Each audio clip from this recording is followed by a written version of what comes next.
And I framed it up this way, and I said, can you identify this individual based on what he said? A lot more people raised their hands.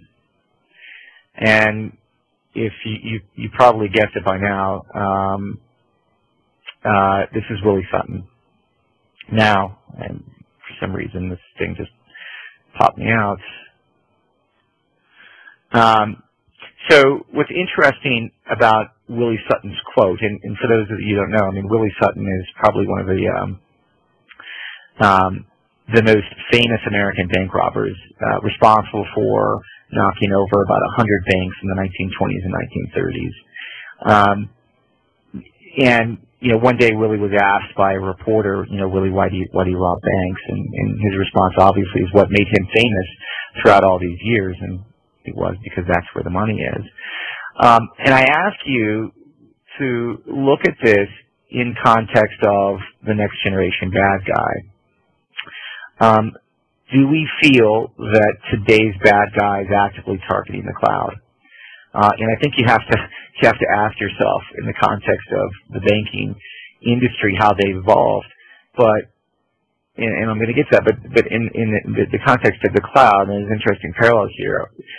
Will the bad guys go after the cloud because that's where the information is?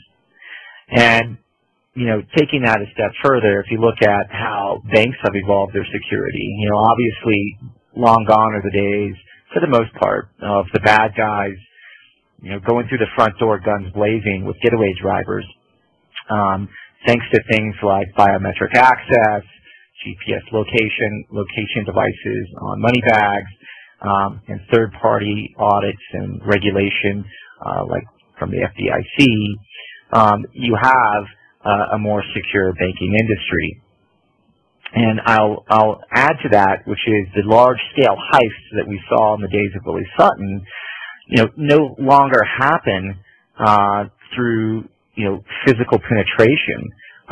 They happen where the bad guys are attacking a bank from a remote location, armed with a web browser and hacking tools like a keylogger.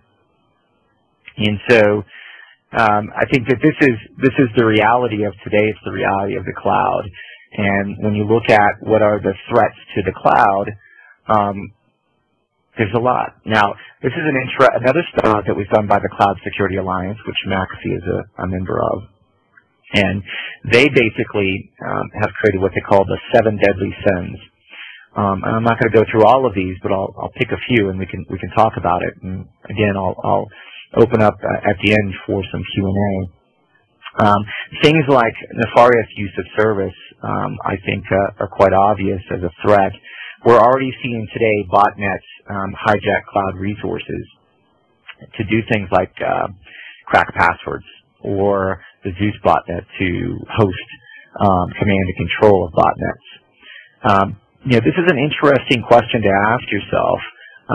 You know, as the ubiquity of the cloud and its provisioning becomes a lot easier through web services and integration, and the platform approach of managing cloud resources extends its benefits. Those benefits are extended not only to legitimate customers, but also to the bad guys. And so the cloud resource and elasticity that makes the cloud and its value so dynamic is also available to the bad guys. And so you're going to see an era, I think, over the next few years where anti-abuse measures and self-policing are going to be very key for the cloud.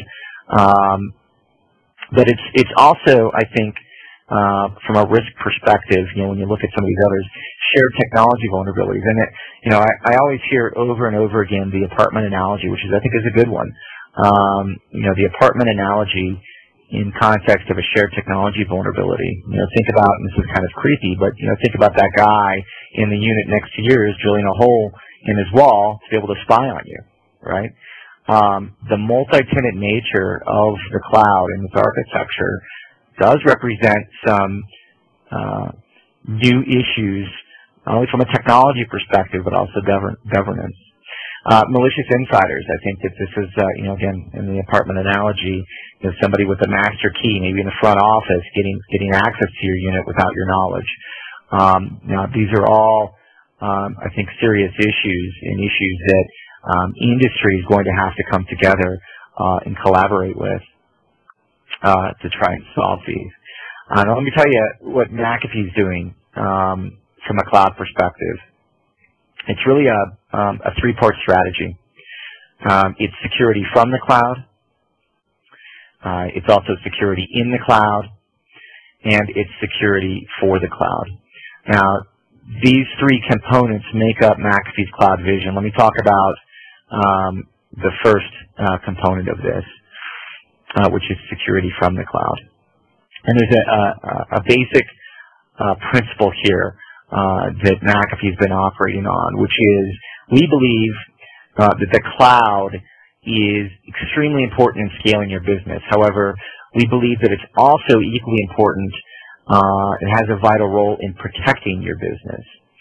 So that's an interesting, I think, approach that we're taking.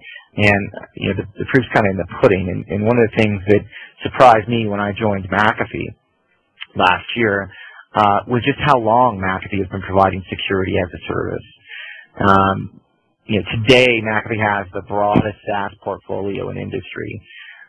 That's a portfolio consisting of multiple applications. McAfee's been providing security as a service for over 10 years. So managed endpoint in the cloud, managed web and email protection served from the cloud, email continuity and archiving, vulnerability assessment.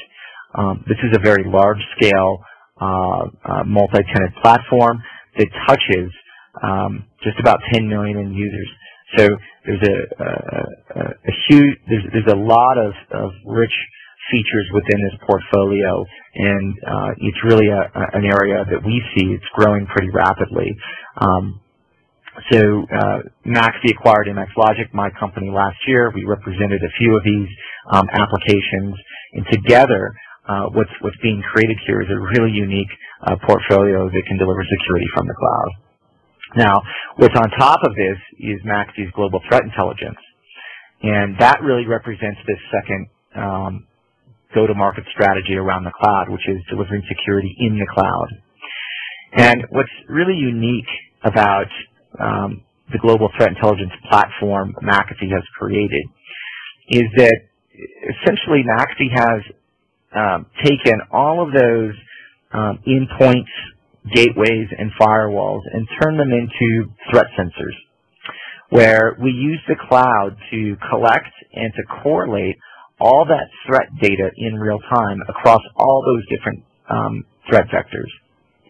And we do this with the support of over 350 dedicated threat analysts within McAfee Labs, and those are folks that are distributed all around the world. Now, what's really interesting about this are the three core technologies which make up GT